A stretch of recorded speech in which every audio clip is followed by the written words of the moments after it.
আসসালামু আলাইকুম গাইস, সবাই কেমন আছেন? আশা করি ভালো আছেন। এক বাংলাদেশি ভাইকে আজকে নিয়ে আসছি ইন্টারভিউ দেওয়ার জন্য। ওনার বাংলাদেশে ওয়ার্ল্ডিংয়ের কাজ করছে, সামায়া কোম্পানিতে নিয়ে আসছি।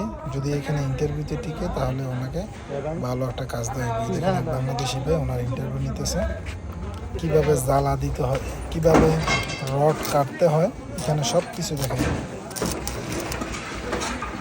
যারা সৌদি আরবে আসবেন বিশেষ করে অবশ্যই ইন্টারভিউ ভালো করে শিখে আসবেন, কাজ শিখে আসবেন। কাজ না শিখে এখানে সৌদি আরবে এসে ইন্টারভিউ দেবেন। এখানে অনেক বাংলাদেশি ভাই আসছে হালকা কাজ শিখে সৌদি আরবে এসে ইন্টারভিউ দেয়, ইন্টারভিউতে টিকে না। এই দেখেন ওনার ইন্টারভিউ দিতেছে, খুব শুষ্কভাবে ইন্টারভিউ দিতেছে। তবে সব কিছুই ঠিক ছিল, তবে পাওয়ার না বাড়ানোর কারণে রড কাটবে। এই দেখেন এটাই আমি পাওয়ার না বাড়ার কারণে ওনাকে 20% মাইনাস দেওয়া হয়েছে।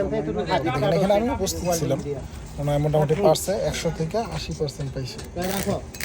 খুব ভালো কাজ জানে ওনার। এই দেখেন কোথায় ভুল হয়েছে তাও বলে দিতেছি।